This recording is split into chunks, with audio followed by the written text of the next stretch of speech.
Everyone, welcome back to my YouTube channel. और पिछली video में हमने मॉलिक्यूलर बायोलॉजी का टॉपिक 1 कंप्लीट कर दिया था, जिसमें हमने डीएनए की ओरिजिन कैसे हुआ, डीएनए का सिंथेसिस कैसे हुआ, इन सब के बारे में डिटेल में पढ़ा। डीएनए का स्ट्रक्चर क्या है, इन सब के बारे में पढ़ा। और आज हमारा है मॉलिक्यूलर बायोलॉजी का पार्ट 2, जिसमें हम पढ़ेंगे रेप्लिकेशन ऑफ डीएनए के बारे में। ठीक है, अब रेप्लिकेशन ऑफ डीएनए के बारे में हम थोड़ा सा बेसिक जानते हुए चलते हैं कि जो हमारा डीएनए होता है उसमें हमारे 5 प्राइम एंड और 3 प्राइम एंड होता है। जो हमारा 3 प्राइम एंड होता है उसका जो OH ग्रुप रहता है वो हमारा मतलब जो कार्बन पे OH ग्रुप रहता है वो हमारा फ्री रहता है। ठीक है, उसके बाद जो हमारा ट्राईफॉस्फेट रहता है वो OH ग्रुप पे अटैक करता है, जिसमें से हमारे जो डाईफॉस्फेट रहते हैं वो रिमूव हो जाते हैं। मतलब 2 फॉस्फेट रिमूव हो जाएंगे और 1 फॉस्फेट जड़ जाता है। ठीक है, अब इनके बीच में हमारा दो न्यूक्लियोटाइड के बीच में हमारा फॉस्फोडाइस्टर बॉन्ड का फॉर्मेशन होता है। ठीक है, अब इसको आगे जाके डिटेल में पढ़ते हैं कि कैसे क्या होता है। वैसे हमने पिछली वीडियो में कंप्लीट कर दिया था, बट आगे अगर वीडियो में टॉपिक्स में देखते हैं कि कहाँ पे आता है तो उसमें हम डिटेल में पढ़ेंगे। जैसे कि हमने पिछली वीडियो में देखा था कि फॉस्फोडाइस्टर और फॉस्फोएस्टर बॉन्ड कैसे बनता है। जो हमारा एक न्यूक्लियोटाइड है, ये हमारा एक न्यूक्लियोटाइड है, तो इसका जो हमारे 3rd कार्बन पे OH ग्रुप रहता है वो फ्री रहता है। ठीक है, उसके बाद जो हमारा दूसरा न्यूक्लियोटाइड आता है वो उसका जो OH ग्रुप रहता है वो उसके फॉस्फेट पे अटैक करता है। इसके जो 2 फॉस्फेट रहते हैं अल्फा एंड बीटा वो रिमूव हो जाते हैं, और जब ये फॉस्फेट के साथ दूसरे न्यूक्लियोटाइड ये फॉस्फेट से साथ अटैच करता है न्यूक्लियोफिलिक अटैक के थ्रू, तो इसके बीच में हमारा फॉस्फोडाइस्टर बॉन्ड बन जाता है। ये हमने पिछली वीडियो में पढ़ लिया था। अब कुछ जो एंजाइम्स वगैरह रहते हैं, कुछ जो हमारे मॉलिक्यूल्स रहते हैं वो बहुत हेल्प करते हैं। जैसे कि हमारा सबसे पहला आता है डीएनए पॉलीमरेज।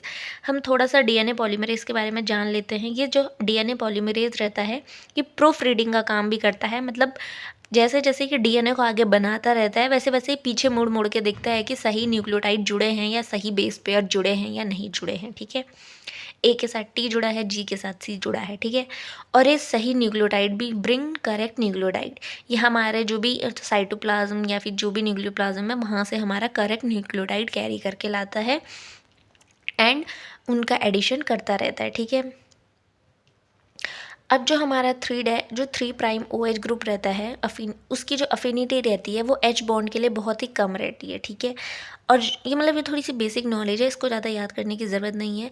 जो फॉस्फेट ग्रुप होता है उस पर हमारा नेगेटिव चार्ज होता है। ठीक है, ये हमने देख लिया कि जो डीएनए पॉलीमरेज रहता है वो करेक्ट न्यूक्लियोटाइड लेके आता है, प्रूफ रीडिंग का काम करता है एंड वो अपनी पॉकेट में फिट करता है। मतलब उसके पास एक पॉकेट होती है जिसमें वो रखता है अपने न्यूक्लियोटाइड्स, और फिर उसके बाद डीएनए की सिंथेसिस में वो वहाँ पे उनको अटैच करता है। अब हमारे पास 2 टाइप के न्यूक्लियोटाइड्स होते हैं, DNTPs एंड RNTPs। ठीक है, जो RNTPs रहते हैं वो RNA के लिए काम करते हैं, मतलब उनके पास 2 OH ग्रुप रहते हैं, सेकंड पे भी 3rd कार्बन पे भी। वाइल जो हमारे DNTPs रहते हैं उनमें केवल 3rd कार्बन पे OH ग्रुप रहता है। ठीक है, अब थोड़ा सा प्राइमर के बारे में देख लेते हैं। प्राइमर क्या होता है, ये मैंने थोड़ा नोट्स जो है थोड़ा ऊपर नीचे हैं, आपको समझने में दिक्कत होगी, लेकिन आप जब डिटेल में आगे पढ़ेंगे तो आपको सब समझ आ जाएगा। ठीक है, अब जो प्राइमर होते हैं वो हमारे दोनों जो स्ट्रैंड होते हैं हमारे डीएनए के, लैगिंग स्ट्रैंड और लीडिंग स्ट्रैंड। जो डीएनए होता है उसके बाद 2 स्ट्रैंड होते हैं, एक को हम बोलते हैं टेम्पलेट, एक को कहते हैं नॉन टेम्पलेट। एक को कहेंगे लीडिंग, एक को कहेंगे लैगिंग स्ट्रैंड। अब आपको पता चलेगा लीडिंग किसको बोलते हैं और लैगिंग किसको बोलते हैं। तो इन दोनों में ही प्राइमर की सिंथेसिस होती है। फिर जो हमारा प्राइमर के लिए दूसरा पॉइंट है वो है कि RNA polymerase using RNA nucleoside triphosphate. जो आरएनए पॉलीमरेज रहता है वो हमारे प्राइमर की सिंथेसिस करता है राइबो न्यूक्लियोसाइड ट्राइफॉस्फेट के थ्रू। ठीक है, अब जो हमारा प्राइमर रहता है उसके लिए DNTPs की ज़रूरत नहीं पड़ती है, उसके लिए RNTPs की ज़रूरत पड़ती है। ठीक है, अब जब हमारा ट्रांसक्रिप्शन होता है, ट्रांसक्रिप्शन क्या होता है, जब हमारा जो RNA रहता है उसका फॉर्मेशन होता है, मतलब mRNA का फॉर्मेशन होता है, तो उस प्रोसेस को हम ट्रांसक्रिप्शन कहते हैं।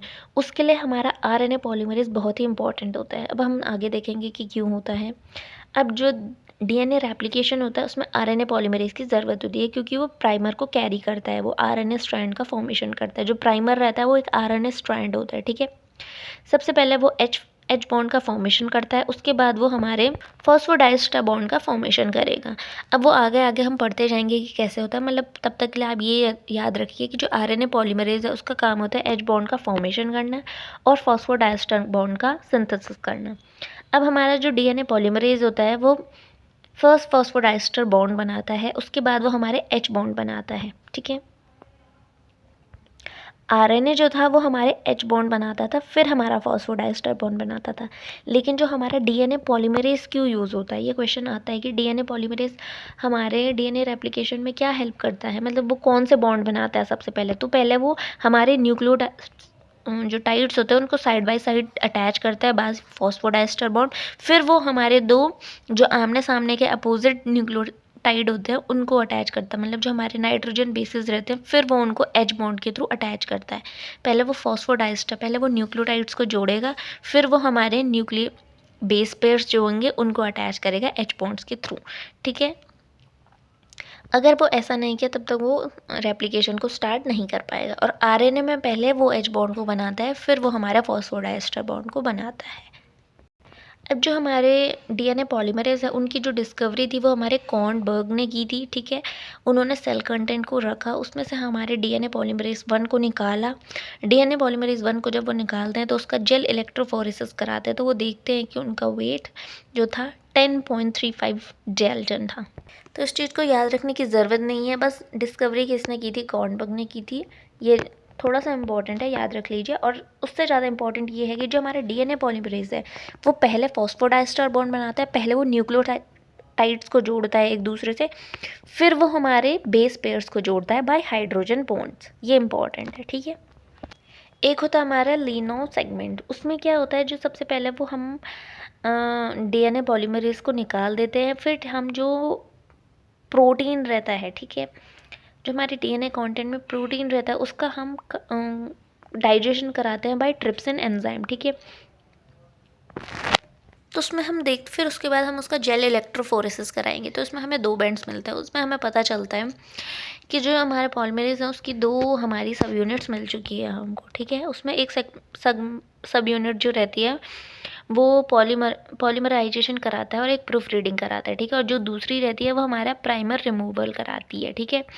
मतलब डीएनए पॉलीमरेज है उसकी ये तीनों एक्टिविटी होती है, पॉलीमराइजेशन भी उसकी एक्टिविटी है, प्रूफ रीडिंग भी उसकी एक्टिविटी है और प्राइमर रिमूवल भी उसकी एक्टिविटी है। लेकिन जब ये लेनाउ फ्रेगमेंट बनता है तो उसमें हमारी 2 सब यूनिट बन जाती है, एक बनती है लार्ज और एक बनती है स्मॉल। लार्ज का काम होता है 2 बड़े काम करना, पॉलीमराइजेशन सबसे बड़ा काम है और प्रूफ रीडिंग ये भी दूसरा सबसे बड़ा काम है। और जो स्मॉल सब यूनिट है उसका काम होता है प्राइमर रिमूवल। जो आरएनए प्राइमर सबसे स्टार्टिंग में बना था डीएनए रेप्लिकेशन से पहले, आरएनए प्राइमर का बनना ज़रूरी होता है, तो जो हमारी स्मॉल सब यूनिट रहती है वो हमारे आरएनए प्राइमर को रिमूव कर देती है, ठीक है। ये था हमारा लीनॉफ सेगमेंट या फ्रेगमेंट।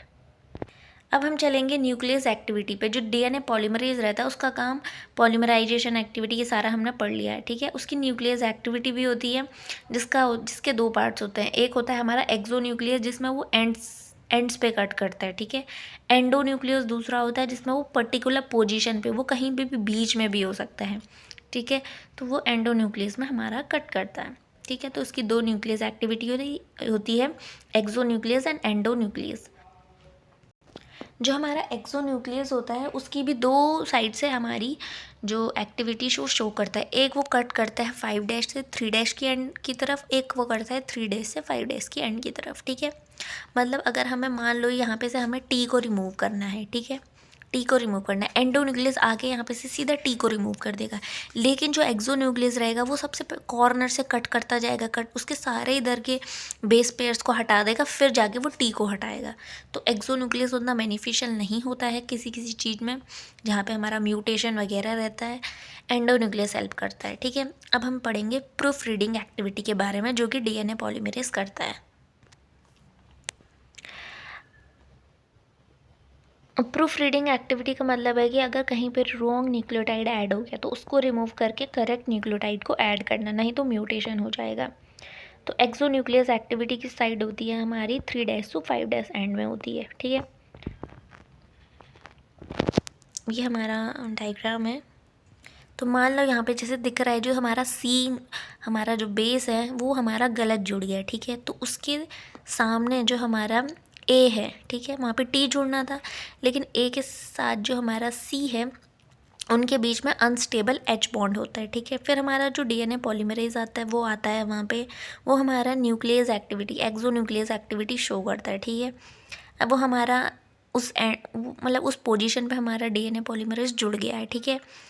अब जो हमारी यहाँ पे शो होगी 3' to 5' एक्सोन्यूक्लियस एक्टिविटी शो होगी, क्योंकि हमारे 3' to 5' की तरफ ही हमारा जो सी है वो गलत तरीके से जुड़ा हुआ है, ठीक है। अब हमारा जो यहाँ पे हमारा OH बॉन्ड रहता है, तो OH बॉन्ड से हमारा डीएनए पॉलीमरेज अटैच होता है। उसके बाद वो अपना एक्टिविटी साइड पे अपने एक्टिविटी को शो करता है, हमारे सी को रिमूव करता है और दोबारा से हमारे डीएनए को रीड करता है और उसके बाद न्यूक्लियोटाइड को अटैच कर देता है, ठीक है। तो हमारी प्रूफ रीडिंग एक्टिविटी इस तरीके से होती है। जिस सेगमेंट पे हमारा गलत बेस पेयर जुड़ा होगा, उस सेगमेंट की ओर, राइट हैंड साइड की ओर हमारा डीएनए पॉलीमरेज हमारी रीड करेगा और वही एक्टिविटी वो वहाँ पे शो करेगा।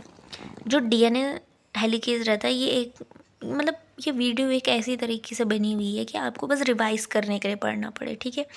जो डीएनए हेलिकेज रहता है वो हमारा सिंगल स्ट्रैंड डीएनए का फॉर्मेशन करता है और इसमें हमारे हैपरीन हेलिकेज प्रेजेंट होते हैं। अब हमारा आता है ये हमारी बेसिक नॉलेज थी। अब हम प्रोकैरियोट्स और यूकैरियोट्स में बहुत बड़ा डिफरेंस होता है। जो हमारा डीएनए रेप्लिकेशन होता है, बहुत बड़ा डिफरेंस नहीं, मतलब सेम होते हैं लेकिन उनके एंजाइम्स के नाम अलग होते हैं। तो इस पोर्शन को हम अगली वीडियो में कवर करेंगे। तब तक के लिए अगर आपको वीडियो अच्छी लगी हो तो लाइक करें, सब्सक्राइब करें, और अगर कहीं पे गलती हुई है तो आप कमेंट में ज़रूर लिख सकते हैं। धन्यवाद।